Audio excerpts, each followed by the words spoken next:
I would like to invite Dr. Sanjib Banerjee, who is the project investigator and uh, principal investigator and project coordinator for the CRTDH at IIT Bhillai. Thanks to Dr. Ghori for this nice conference and organizing it so nicely. So we established a CRTDH in IIT Bhillai in the central part of India with the help of DSIR. So we are focused in metal, mineral, dye, pigment industries and those sectors. So the MSME clusters, our CRTDH is focusing on pigments, pharmaceutical, metal, mineral, dye, pigment and textile industries, because that region is enriched in this kind of industries and small industries and MSMEs. So the areas we are focusing on: organic pollutant and dye removal, wastewater treatment, carbon capture and storage, and some waste to wealth technology, which I will be focusing on today, waste recycling and green reaction methods.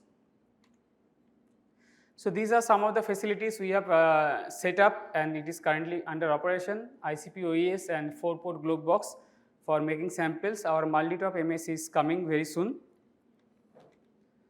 And today I will be covering 3 projects which we are working on with industry partners and MSME Development Institute Raipur, and 3 key projects, or you can say cherry on the cake, we are going to focus on in today's talk. First one is we developed a material from used cooking oil. So this is our continuous focus on making wealth from waste. So these used cooking oils, why we are focusing on developing this material? If from used cooking oil we are making some material for oil spill remediation.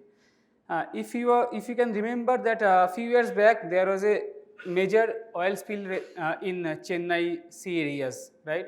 And this led to lot of death and aquatic pollutions in marine life. So we thought of why can't we do something on this regard? And if you wish to do something, let's do something from a waste. And we consider kitchen waste, that is used cooking oil. So this is our used cooking oil on the left of the screen.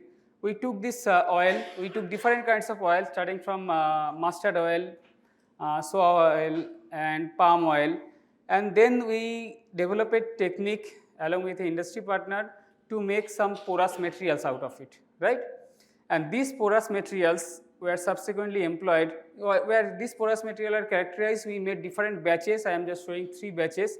These materials are super hydrophobic, because the end application of this material was in extracting oil, any type of oil from water successfully. These materials are porous in nature, we characterize them, and this is a prototype technique, lab scale technique, which we shown to extract oil out of water, right? So let's see the video which will give us a better demo. So on the right of the screen, this is a lab scale demo, and on the left of the screen we are mixing engine oil in water, and then this is a prototype, you can say filter or a tube where we have the freestanding membrane of this material, and when we pour the oil water mixture into it, let's see what comes out in the next few seconds. Remember, the engine oil is yellow and water is colorless. And in the next few seconds, what will come up in the bottom of the screen is only water. If you see, there is no color in the beaker. And on the right part of the screen, after a few seconds, it's 48 seconds including the putting the oil. And when we take out the sample using that small spatula, let's see what comes out. I think it is at 120 seconds. Okay. So successfully we can take out the entire oil layer from this material, and it will show it very soon. So this material what we developed is reusable, multiple cycles. For the case study we are showing only one cycle, and currently we are working with MSME DI and one industry partner to make this water absolute oil free, because as of now we do understand that there will be some nano droplets of oil in the final outcome which needs to be separated, and the end goal is to make this water drinkable also. So there are many more factors which we need to factor in. We are working towards it. This work we are working with Kalisha, a Assam based company. Second one, we thought we will carry our mission to develop wealth from waste. And in many parts of India, including the state where I come from, Chhattisgarh, the pollution by burning agricultural waste is huge. And currently, I hope you are aware of, the pollution level is Delhi is also very high due to, and some contribution is from this parallel burning also. And during our interaction, Dr. Sujata ma'am also highlighted that why can't we do something out of it. So what we are doing is the following. So we have developed a method. We are taking this agricultural waste, and by modifying it, we are making some porous carbon materials, functional carbon materials. And these carbon materials we tested. We can introduce different functionality, and there are two kinds of dyes which is used in dye industries. One is majorly hydrophobic dye and one is hydrophilic dye. So our material after modification can be used in both cases. We can remove hydrophobic dye and also the hydrophilic dye depending on the modification we have in our material. This is in prototype stage, and we are slowly taking it forward, and the farmers in nearby villages, they are very happy to give us the agricultural waste, right? Now we are moving to do something with some kitchen dry waste also. And then last one which we are working with, Simplex Engineering.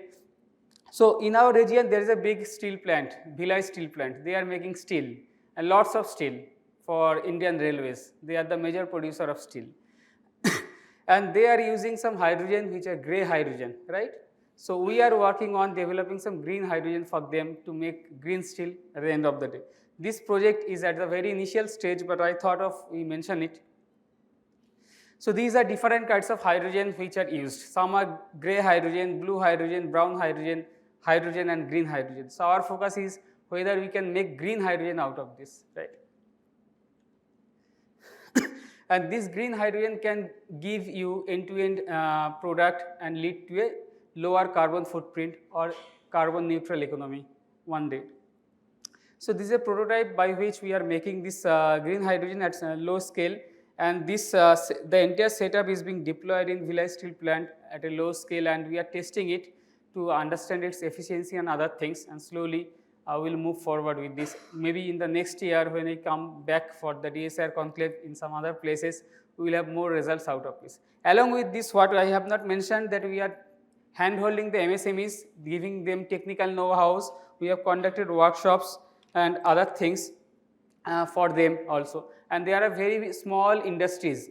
There are rice mills, there are cement industries, there are paint industries in those sectors which are very small in near Raipur, Bhillai and other regions. We are hand-holding them, and the outcome of these projects are slowly coming up. We were established in 2022 October, and slowly in this 10 minutes presentation I just highlighted the key projects.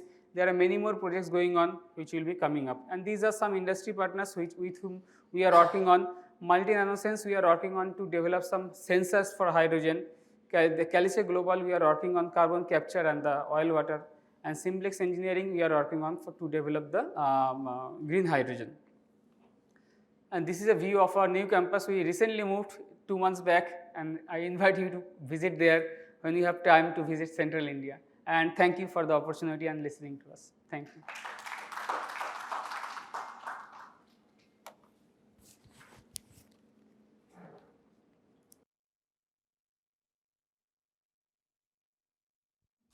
Thank you, Dr. Banerjee, for a wonderful talk. This is a very new CRTDH established just 1.5 years back. Okay. So just in that's the beauty of some of the CRTDHs. In just 1 year, 1 month, he has been able to set up most of the equipment, two major equipment, and they have got 3 projects, which is really encouraging. And we from DSIR would like to congratulate you with that kind of success. What you have got, we are really very proud of it. Just in 1 year, 1 month or 2 months, the kind of activities you have shown is very encouraging. And I was really impressed by the projects what you have shown. The first one was about separating oil from water. oil spillage in oceans is a big problem. I do not know how much time it takes to separate out oil from water, because a lot of marine animals, they die.